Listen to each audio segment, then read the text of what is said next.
I adore Spider-Man 1 and 2, and I think the third one is just a blast to watch for different reasons.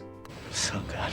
They are films that contain such charm and character which, aside from a few exceptions, you just don't tend to really see in modern day superhero movies. Even though most movies in the Marvel Cinematic Universe are great, they all feel very similar in terms of tone, theme, and general filmmaking. Sam Raimi's Spider-Man trilogy is so unique and offers you so much more. It contains such a wackiness comic book style which just makes every scene so fun to watch. It's a cute outfit. Did your husband give it to you? The musical score by Danny Elfman is so uplifting, and I mean literally. Seeing Spider-Man soar through the air with the musical tone heightening when he reaches a peak, and then lowering as he soars back down. Everything in the first two movies feels so well constructed and connected, kind of like a spider's web if you will. But for whatever reason, there seems to be quite a few out there that despise these movies. So if you're one of them, here's a video about why you're objectively wrong.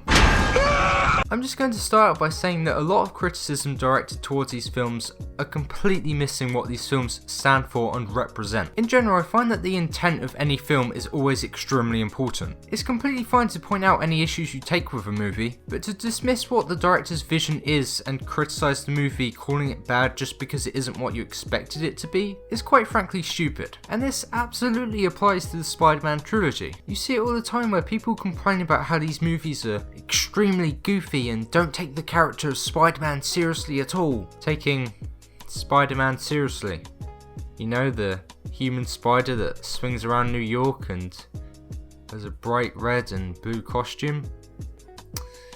Yeah, I really don't see why we need to take this seriously. I think people these days just get too caught up in the fact that movies within this genre, such as The Dark Knight, have extremely dark tones for the majority of the runtime. So therefore, if any other superhero movie doesn't meet that same standard, it's automatically bad? But this is just Sam's style of filmmaking, and if you've seen any of his other films, you would realise that he often switches between tones all the time. One second you're going to get a funny slapstick scene, and the next you get an extremely dark scene. The transition in tone doesn't feel distracting at all, and any movie that does this effectively is majority of the time a great movie in my books. So when it comes to Peter Parker, yes, he's a complete dork, even when he is Spider-Man, so the comedy works well there.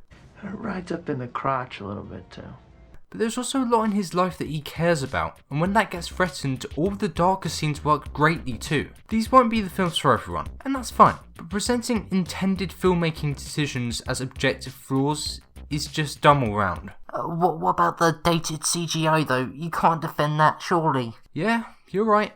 It is a lot more difficult too, and when it comes to this whole discussion surrounding filmmaking being measurable on some kind of objective level, when CG is involved in the conversation, I can't help but agree. My only counterpoint to that would be that there is a big difference between CG that dates over time as technology improves, and CG that is so overdone and looks so bad even for the time of viewing it, to the point where you're questioning to yourself if this film can even be classed as live action. Just so this point is clear to you, I'll elaborate a little bit more. Let's take Star Wars A New Hope as the example. You can quite easily tell that some of the special effects have aged and look far from realistic. However, the original Star Wars trilogy does try its best to use as much practical elements in the filmmaking as possible, and only really uses computer generated imagery when it has to, meaning that you can revisit these films today and the limited special effects shouldn't really distract from the qualities of the OT, because there's so much more to appreciate, from the great writing, set design, shot composition, so on and so forth. I need to stop talking about Star Wars and get back to Spider-Man. With the first two in the trilogy, this point absolutely applies, because there's a lot of stunt work,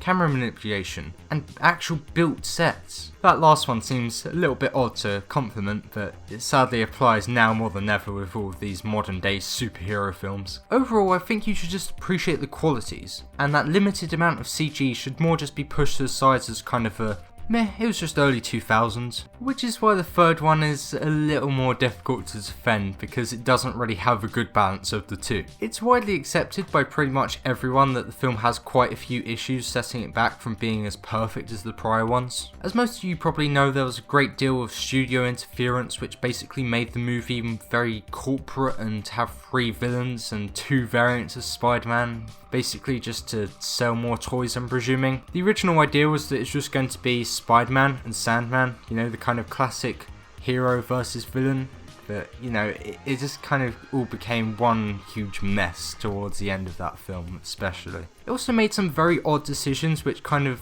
undone a lot of the first two and what they were sort of going for. Although this movie does have its good moments, I more just like to view it as more of a laugh and kind of have it disconnected from the first two. Wow, look at this guy. He doesn't know what he's talking about. And the only reason he's even defending the trilogy is because he has rose-tinted glasses on. Let me pause you right there. I'm sorry, but I despise it when people make this argument. It's such a void argument because you can say that about anyone that likes any film that's over like 10 years old. There are plenty of films that I watched when I was younger that I continue to love to this day. And on the other hand, there's films that I rewatch now that I liked when I was younger that I completely despise now. As you get older and develop more of a critical mind, I think it's easy to see what holds up because the product is of great quality and what's absolutely terrible, which you only used to like because everyone is a dumb kid at some point in their life. The Spider-Man movies are some of my favourites, and if you take issue with that, well, I missed the part where that's my problem.